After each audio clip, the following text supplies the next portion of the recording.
நீங்கள் பார்த்து கொண்டிருப்பது உங்கள் ஜாஷ்வா டிவி. சகல ஜனங்களுக்கும் நற்செய்தி.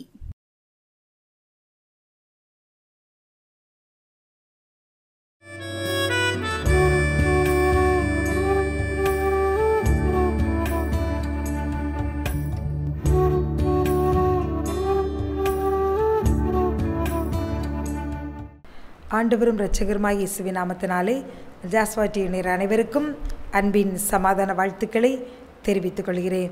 மற்றும் ஒரு நற்செய்தி நேர நிகழ்ச்சியில் உங்களை சந்திப்பதில் பெருமகிழ்ச்சி அடைகிறேன். எல்லாரும் ஆண்டவர் இயேசுவுக்குள்ளாக சந்தோஷமாக இருப்பீர்கள் என்று நான் நம்புகிறேன். இந்த நாளிலும் கர்த்தருடைய வார்த்தையை கேட்பதற்கு முன்பாக கண்களை மூடி ஜெபிப்போமா. அப்பா பிதாவே, உம்மை துதிக்கிறோம் ஆண்டவரே, சோத்தரிக்கிறோம் அப்பா. நீர் நல்லவர் ஆண்டவரே, நன்மை செய்கிறவர் அப்பா. தகப்பனே, நன்றி செலுத்துகிறோம் அப்பா.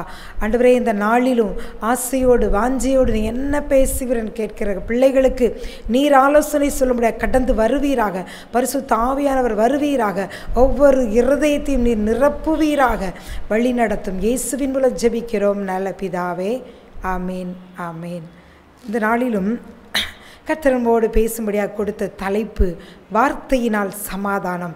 அதாவது நாம் பேசும் பொழுதே ஒரு சமாதானம். எவ்வளவு பிரச்சனைகள் ஒரு இடத்துல கொந்தளிப்புகள் காணப்பட்டாலும் நம்மோடு இயேசு இருப்பதனால நம்ம ஒரு வார்த்தை பேசினாலும் அந்த கொந்தளிப்புகள் அமர்ந்து அங்கு அலைகள் வீசுவது அப்படியே அடங்கி ஒரு சமாதானம் உண்டாகும். அதை எப்படி நம் வாழ்க்கையில் பிரதிபலிப்பது?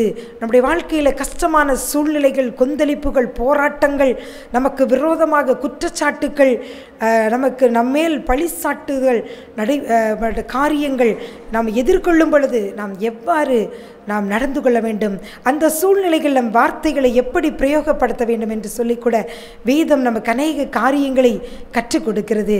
அதை கூட சில காரியங்களை குறித்து நாம் பார்ப்போம். நம்முடைய வார்த்தையினால் சமாதானம். எப்படி வேதத்தில் வாழ்ந்த பக்தர்கள் எப்படி தங்களுடைய வார்த்தையின் மூலம் சமாதானத்தை காத்து கொண்டார்கள் என்று சொல்லிக்கூட சில காரியங்களை நாம் பார்ப்போம். மத்தேயு எழுதின சுவிசேஷம் 5வது அதிகாரம், மத்தேயு 5வது அதிகாரம் அதன் 9வது வசனம். சமாதானம் பண்ணுகிறவர்கள் பாக்கியவான்கள், அவர்கள் தேவனுடைய புத்திரர் எனப்படுவார்கள்.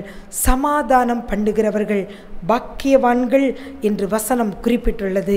அதாவது ஒரு இடத்துல பிரச்சனைகள் காணப்படும் பொழுது அது நமக்கென்ன என்று சொல்லி நாம் கடந்து செல்லவிடாதபடிக்கு, ஒருவேளை நம்ம அதில் தலையிட முடியாவிட்டால் அந்த இடத்துல நின்று ஒரு நிமிடம் அதை பார்த்து நாம் ஜெபிக்கிறதற்கு அழைக்கப்பட்டிருக்கிறோம். சமாதானம் பண்ணுகிறவர்கள் பாக்கியவான்கள். அந்த சமாதானம் நம்முடைய வார்த்தையின் மூலமாக, நம்முடைய பேச்சின் மூலமாக எப்படியாக அது செயல்பட வேண்டும் என்று வேதம் நமக்கு கற்றுக் கொடுக்கிறது.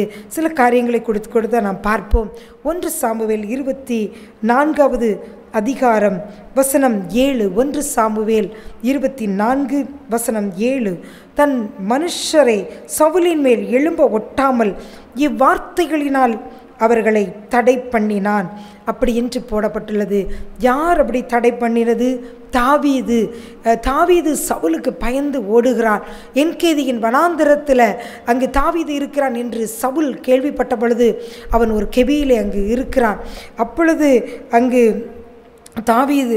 சவுல் மலாஜலதிக்கு போகும் பொழுது தாவீதும் மனுஷரும் கெபியின் அந்த புறத்திலே இருக்கும் பொழுது தாவீதோடு இருந்த மனுஷர்கள் சொல்லுகிறார்கள், கர்த்தர் சொன்னாரே உன் சத்துருவை உன் கையில் ஒப்பு கொடுப்பேன், அந்த நாள் இந்த நாள் தான் என்று சொல்லி அவர்கள் கர்த்தர் சொன்னாரே அதை நீர் செய்யும் என்று சொல்லி அவனை என்ன செய்கிறார்கள்?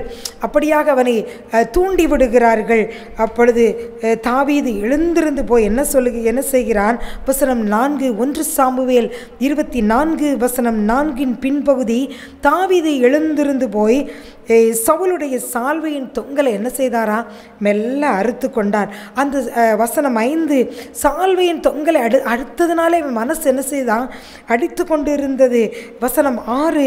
அவர் கர்த்தரால் அபிஷேகம் பண்ணப்பட்டவர் என்று சொல்லி சவுலோட மனிதர்களாம் தாவீதோடு இருந்தவங்கெல்லாம் சவுலுக்கு விரோதமாக கொந்தளிக்காங்க. பக்கத்தில் இருக்கார், ஒரு தவறும் அறியாத, ஒரு பாவம் செய்யாத, உண்மை அநியாயமாய் அவர் வேட்டையாட தொடர்ந்து உண்மை துரத்தி வருகிறாரே, அவரை நம்ம சும்மா விடக்கூடாது, அவர் கர்த்தர் நம்ம கையில் ஒப்பு கொடுத்திருக்கிறார், அவரை நாம் என்ன செய்வோம், கொன்று போடுவோம் என்று சொல்லி சவுலுக்கு விரோதமாக தாவீதோடு இருந்த மனிதர்கள்லாம் எழும்பும் பொழுதே தாவீது சொல்லுகிறார், அவர் கர்த்தரால் அபிஷேகம் பண்ணப்பட்டவர் அப்படின்னு சொல்லி அந்த வார்த்தையின் மூலமாக என்ன செய்கிறார், சவுலின் மேல் அந்த மனுஷர்கள் எழும்ப ஒட்டாமல் இந்த வார்த்தையினால் என்ன செய்கிறார், தடை பண்ணுகிறார்.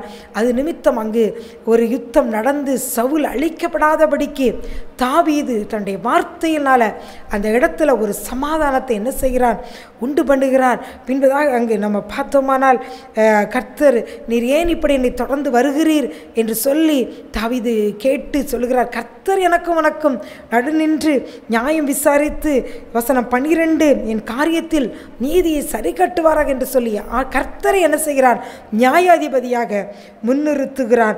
அடுத்து கர்த்தர் நியாயாதிபதியாக எனக்கும் உமக்கும் நியாயம் தீர்த்து எனக்காக அவர் என்ன செய்வார், வழக்காடி நான் உம்முடைய கைக்கு தப்ப என்னை விடுவிப்பாராக அப்படி என்று சொல்லி கூட கர்த்தரை நியாயாதிபதியாக தாவீது முன்னிறுத்துகிறான். அப்போதான் சவுல் பின்னால் சொல்லுகிறான், வசனம் 18, நீ எனக்கு நன்மை செய்தது என்று விளங்க பண்ணினாய், கர்த்தர் என்னை உன் கையில் ஒப்பு கொடுத்திருந்தும் நீ என்னை என்ன செய்யவில்லை, கொன்று போடவில்லை. வசனம் 20, நீ நிச்சயமாய் ராஜாவாய் இஸ்ரவேலின் ராஜ்யபாரம் உன் கையில் என்ன செய்யும், பலப்படும் என்று சொல்லுகிறான். அப்பொழுது வசனம் 22, அப்பொழுது தாவீது சவுலுக்கு ஆணையிட்டு கொடுத்தான்.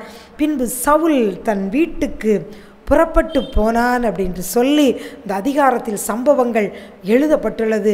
பிரியமானவர்களே, தாவீதின் வார்த்தையினால் அங்கு அவ்வளவு சமீபமாய் எதிரியாகி சத்துரு கர்த்தரே கையில் ஒப்பு கொடுத்தார் என்கிற சூழ்நிலை அங்கு வந்த பொழுதும் கூட தாவீது தன் கையை நீட்ட துணியவில்லை.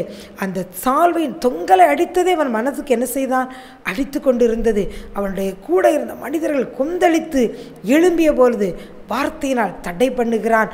அது நிமித்தம் அங்கே என்ன செய்கிறது, ஒரு சமாதானம் உண்டாகிறது. வசனம் 22 சொல்லப்பட்டது போல சவுல் தன் வீட்டுக்கு என்ன செய்கிறான், புறப்பட்டு போகிறான். சவுல் அழியாதபடிக்கு, இந்த சவுலோடு இருந்த வீரர்களும் அழியாதபடிக்கு தாவீது தன் வார்த்தைகளால் சமாதானத்தை அங்கு உண்டு பண்ணுகிறான்.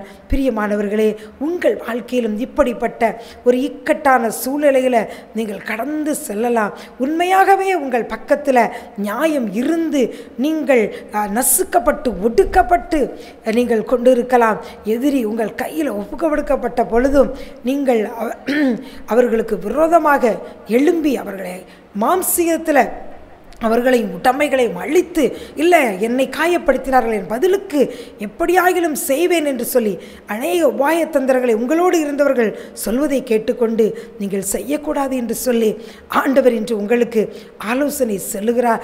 அப்படியாக யார் உங்களுக்கு சொன்னால் நீர் எப்படி கர்த்தர் தாவீதை போல கர்த்தர் எனக்கு நியாயாதிபதி, எனக்காக அவர் வழக்காடுவார் என்று சொல்லி நீங்கள் கர்த்தரிடத்தில் சாட்டிவிட்டு உங்களிடம் கேள்வி கேட்கிற நபருக்கும் உங்களுக்கு விரோதமாக உங்கள் இடம்தானே, உங்கள் சொத்து தானே, இதை அபகரித்து கொள்ள பார்க்கிறார்கள், இப்படி பொய் வழக்குகளை தொடுத்திருக்கிறார்கள், நீங்கள் அப்படி செய்யுங்கள், இந்த மனிதரை பாருங்கள், நீங்கள் அப்படி என்று சொல்லி உங்கள் உடன் இருப்பவர்கள் அநேக உபாயத்தந்திரங்களை உங்களுக்கு சொல்லிக் கொடுத்தாலும் நீங்கள் தாவீதை போல நீங்கள் சொல்ல வேண்டிய வார்த்தை அவர்கள் மேலே எழும்ப ஒட்டாமல் அவர் எப்படி வார்த்தைகளை தடை பண்ணினானோ அதே போல உங்கள் பேச்சின் மூலமாகவே அந்த மனுஷர்கள் அப்படியாக அவர்கள் அமைதிப்பட்டு போகும்படியாக நீங்கள் சொல்ல வேண்டிய வார்த்தை என்னவென்று இன்று ஆவியானவர் உங்களுக்கு கற்றுக் கொடுக்கிறார். 1 சாமுவேல் 24 வசனம் 15, கர்த்தர் நியாயாதிபதியாக இருந்து எனக்கும் உமக்கும் நியாயம் தீர்ந்து எனக்காக வழக்காடி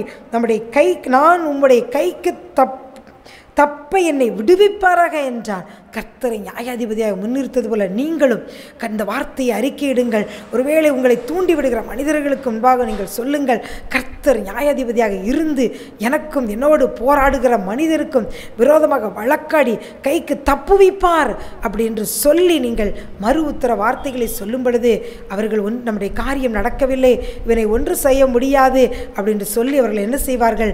கடந்து விடுவார்கள். பிரியமானவர்களே, நீங்களும் தனிமையில் இருக்கும் பொழுது இந்த வசனத்தில் கை வைத்து, நீரே என் நியாயாதிபதி, எனக்காக வழக்காடும் மனிதன் எனக்கு விரோதமாக இப்படி ஒரு வலையை விரித்திருக்கிறான், இப்படி என்னை நெருக்குகிறான், ஒடுக்குகிறான், இதிலிருந்து அவனுடைய கைக்கு என்னை தப்புவியும் என்று சொல்லி நீங்கள் சொல்லும் பொழுது கர்த்தர் நியாயாதிபதியாக இருந்து உங்கள் வழக்கை தீர்த்து வைப்பார்.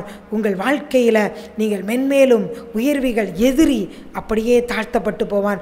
நம்ம அப்படியே 1 சாமுவேல் 2 சாமுவேல் பார்க்கும் பொழுது பார்த்தோமானால் தாவீது வரவர பலத்தான், சவுலின் மனுஷரோ பலவீனப்பட்டு போனார்கள் என்று சொல்லி அங்கே வசனம் சொல்லுகிறது. பிரியமானவர்களே, உங்களுக்கு விரோதமாக எழும்புவர்கள் எவ்வளவு பலம் படைத்தவர்களாக, அதிகாரத்தில் இல்லை செல்வாக்கில் அந்தஸ்தில் இல்லை எந்தோ ஒரு விதத்தில் உங்களை காட்டிலும் பலசாலிகளாக பலவான்களாக இருக்கலாம். அதை கண்டு நீங்கள் பயப்படாதீர்கள். கர்த்தரை நியாயாதிபதியாக முன்னிறுத்துங்கள். உங்கள் வார்த்தையில் நீங்கள் சமாதானத்தை தெரியப்படுத்துவர்களாக இருங்கள். கர்த்தர் நிச்சயமாக உங்களுக்காக அவர் வழக்காடுவார். இப்படித்தான் பிரியமானவர்களே, ஒரு அருமையான மகள் அவள் ஒரு வேலை ஸ்தலத்தில் அவள் உண்மை உத்தமமாய் அநேக காரியங்களை அவள் செய்து தன்னுடைய துறையில் தனக்கு கீழே இருக்க நபர்களை அவள் நன்கு அதில் வளர்ச்சியிலும் அவளுடைய கணக்குகளை எல்லாம் அவள் பர்ஃபெக்டாக செய்த பொழுதும் அவளுடைய மேலதிகாரியும் அவள் கூட இருப்பவர்களும் இவள் மேல் பொறாமை கொண்டு இவளை என்ன செய்து கொண்டு துன்புறுத்தி கொண்டே இருந்தார்களாம்.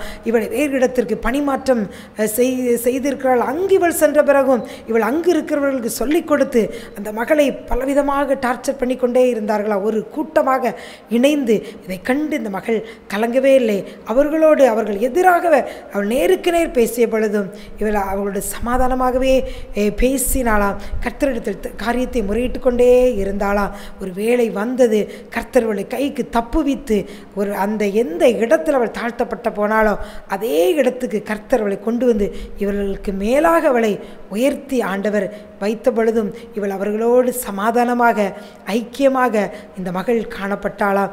பிரியமானவர்களே, உங்கள் வார்த்தையில் ஒரு இடத்தை நீங்கள் பேச்சில் வார்த்தையில் சமாதானத்தை உண்டு பண்ணுகிறவர்களாக நீங்கள் காணப்பட வேண்டும் என்று சொல்லி கர்த்தர் விரும்புகிறார். ஏனால் நாவானது அது நெருப்பு, அது எல்லாம் ஒரு பெரிய காட்டையே தீ எப்படி காட்டையை கொளுத்து விடுகிறதோ அப்படிப்பட்டது. அது அநீதி நிறைந்த உலகம்.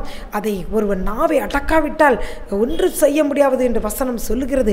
அதனால் உங்கள் நாவை காத்து கொள்ளுங்கள். அந்த வார்த்தையில் உங்கள் வார்த்தை பேசும் பொழுது அதில் இருந்து வருகிற வார்த்தைகள் சமாதானத்தை உண்டு பண்ணுகிற வார்த்தைகளை நீங்கள் பேச வேண்டும் என்று ஆண்டவர் இன்று உங்களுக்கு ஒரு ஆலோசனை கொடுக்கிறார். மற்ற காரியங்களை எல்லாம் கர்த்தர் பார்த்து கொள்வார். இப்படித்தான் 1 சாமுவேல் 25 வசனம் 32 நாம் அங்கு பார்த்தோமானால் அபிகாயிலோட பேச்சினால அங்கு ஒரு சமாதானம் உண்டு பண்ணப்படுகிறது.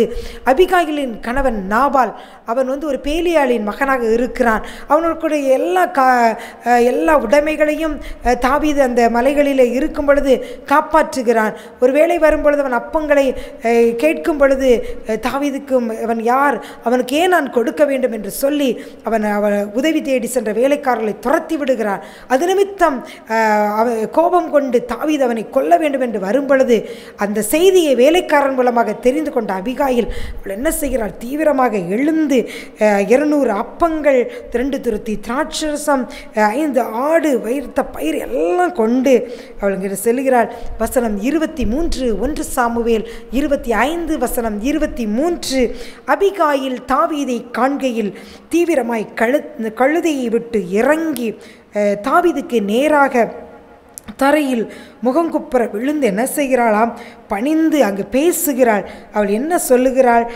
கர்த்தர் வசனம் 30 கர்த்தர் உம்மை குறித்து சொன்ன நன்மையின்படி எல்லாம் இனி என் ஆண்டவனுக்கு செய்து இஸ்ரவேலுக்கு அதிபதியாக உம்மை நியமிக்கும் பொழுது வசனம் 31 நீர் விருதாவாய் இரத்தம் சிந்தாமலும் என் ஆண்டவனாகிய நீர் பழி வாங்காமலும் இருந்தது உண்டானால் அப்பொழுது என் ஆண்டவனாகிய உமக்கு துக்கமும் இராது மன இடரலும் இராது என்று சொல்லி சொல்லி அவள் சொல்லுகிறாள். அடுத்து தன் கணவரை சொல்லுகிறாள்.